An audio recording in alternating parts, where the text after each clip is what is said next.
जी हाँ दोस्तों, आज हम मोबाइल स्नैचिंग के बारे में बात करेंगे। दोस्तों, आज की डेट में मोबाइल हमारी जिंदगी का एक अहम हिस्सा बन गया है।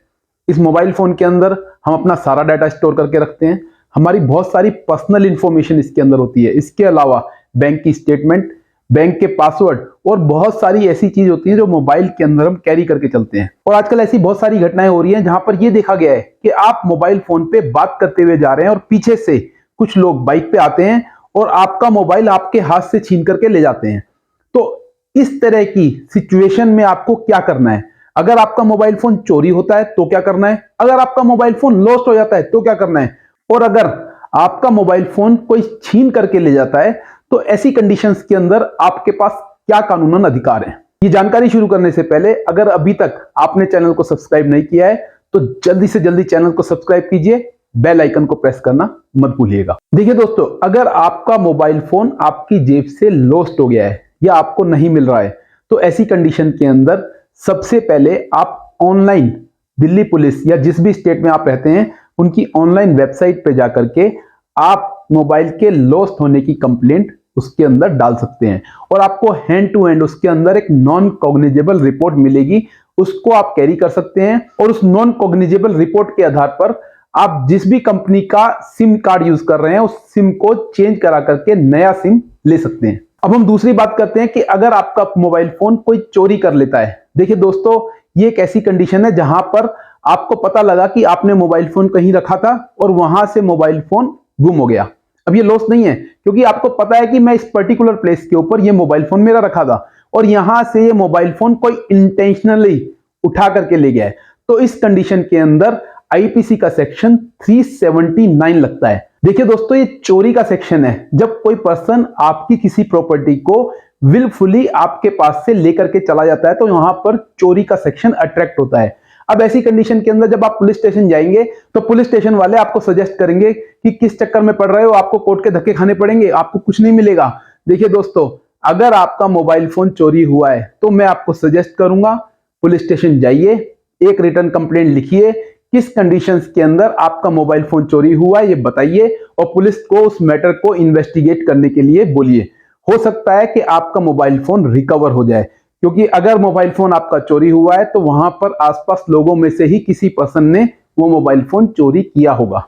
मैं आपको बताना चाहता हूं, कोर्ट में ऐसा कोई झंझटबाजी नहीं है। अगर कोई पर्सन इस मोबाइल चोरी के केस के अंदर पकड़ा जाता है तो उसके खिलाफ सेक्शन 379 के अंतर्गत केस चलाया जाएगा और उस केस में आपको सिर्फ एक बार गवाही के लिए बुलाया जाएगा, जिसमें आपको उस पर्सन को आइडेंटिफाई करना होगा या उस अपने मोबाइल फोन को आइडेंटिफाई करना होगा जो उसने चोरी किया है। तो इसमें घबराने की कोई जरूरत नहीं है, आपके लिए कोई झंझट नहीं है। आपको पुलिस स्टेशन में एक बार जाकर के स्टेटमेंट देनी है और मोबाइल फोन जहां से चोरी हुआ है पुलिस को प्लेस बताना है और उसके बाद कोर्ट में जाकर के उसकी गवाही देनी है। तो इसमें घबराने की बात क्या है? अब हम बात करते हैं, अगर आपका मोबाइल फोन कोई स्नैच करके ले जाता है। आप मोबाइल फोन पे बात कर रहे हैं, पीछे से कोई आया बाइक पे और आपका मोबाइल फोन छीन करके ले गया, तो आपको क्या करना है? देखिए दोस्तों, यहां पर आईपीसी के सेक्शन 379 के साथ साथ आईपीसी का सेक्शन 356 क्रिमिनल फोर्स भी अट्रैक्ट होता है। जनरली पुलिस इन्हीं दो सेक्शनों के अंदर एफआईआर करती है। जबकि मेरा मानना है कि अगर कोई पर्सन आपका मोबाइल फोन पीछे से आकर के स्नैच करके लेके गया है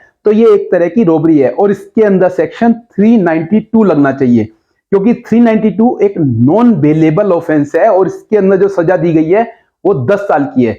लेकिन जनरली पुलिस जिन सेक्शंस के अंदर एफआईआर दर्ज करती है वो है सेक्शन 379 आईपीसी और सेक्शन 356 आईपीसी। ये दोनों सेक्शन के अंदर जो सजा है 379 के अंदर 3 साल की सजा है और 356 के अंदर 2 साल की सजा है। अब देखिए दोस्तों, ये दिन पे दिन ये केसेस बढ़ते जा रहे हैं तो पुलिस भी इन केसेस को लेकर के बहुत परेशान है और जनरली इस तरह के केसेस के अंदर जो ऑफेंडर होते हैं वो कम एज के होते हैं। तो आने वाले समय में हो सकता है पुलिस भी इसके अंदर हार्ड स्टेप ले।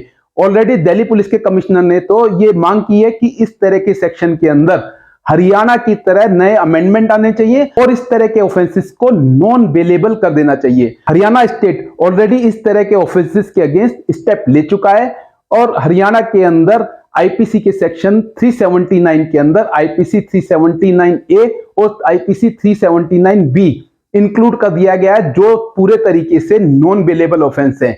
इस तरह के स्टेप लेकर के हरियाणा स्टेट ने यह साबित कर दिया है कि आने वाले समय में हरियाणा के अंदर अगर कोई पर्सन आपके मोबाइल की स्नैचिंग करता है तो उसके लिए बहुत ही मुश्किलें पैदा होने वाली हैं। दोस्तों ये तो मैंने सब बताया कि कानूनन आपके पास क्या अधिकार हैं और किन प्रोविजंस के अंदर अगर आपका मोबाइल फोन चोरी होता है या स्नैच होता है तो ऑफेंडर को सजा होती है। अब मैं आपसे बात करूंगा, अगर आप महंगा स्मार्टफोन कैरी करते हैं या कोई भी मोबाइल फोन कैरी करते हैं तो आपको क्या प्रिवेंटिव एक्शन लेने हैं। देखिए दोस्तों, जब भी आप मोबाइल फोन खरीदते हैं तो सबसे पहले उसका EMEI नंबर अपने पास कहीं स्टोर कर लीजिए। हो सके तो जो मोबाइल फोन का बिल है उसको कहीं आप सही जगह पे सुरक्षित तरीके से रखिए, ताकि अगर आपका मोबाइल फोन चोरी होता है या स्नैच होता है तो उस मोबाइल फोन के बिल के अंदर आपको EMI नंबर भी लिखा होता है और उस बिल की इन्वेस्टिगेशन के दौरान जरूरत भी पड़ सकती है।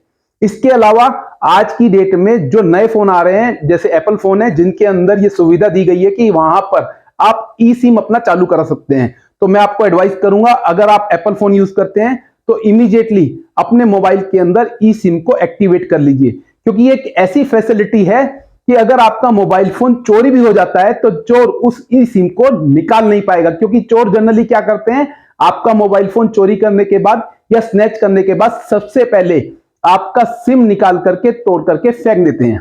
तो ऐसी कंडीशन में अगर आपके मोबाइल फोन के अंदर eSIM एक्टिवेट है तो उस eSIM को कभी भी चोर निकाल नहीं पाएंगे और उन चोरों को पकड़ना बहुत ही आसान हो जाएगा।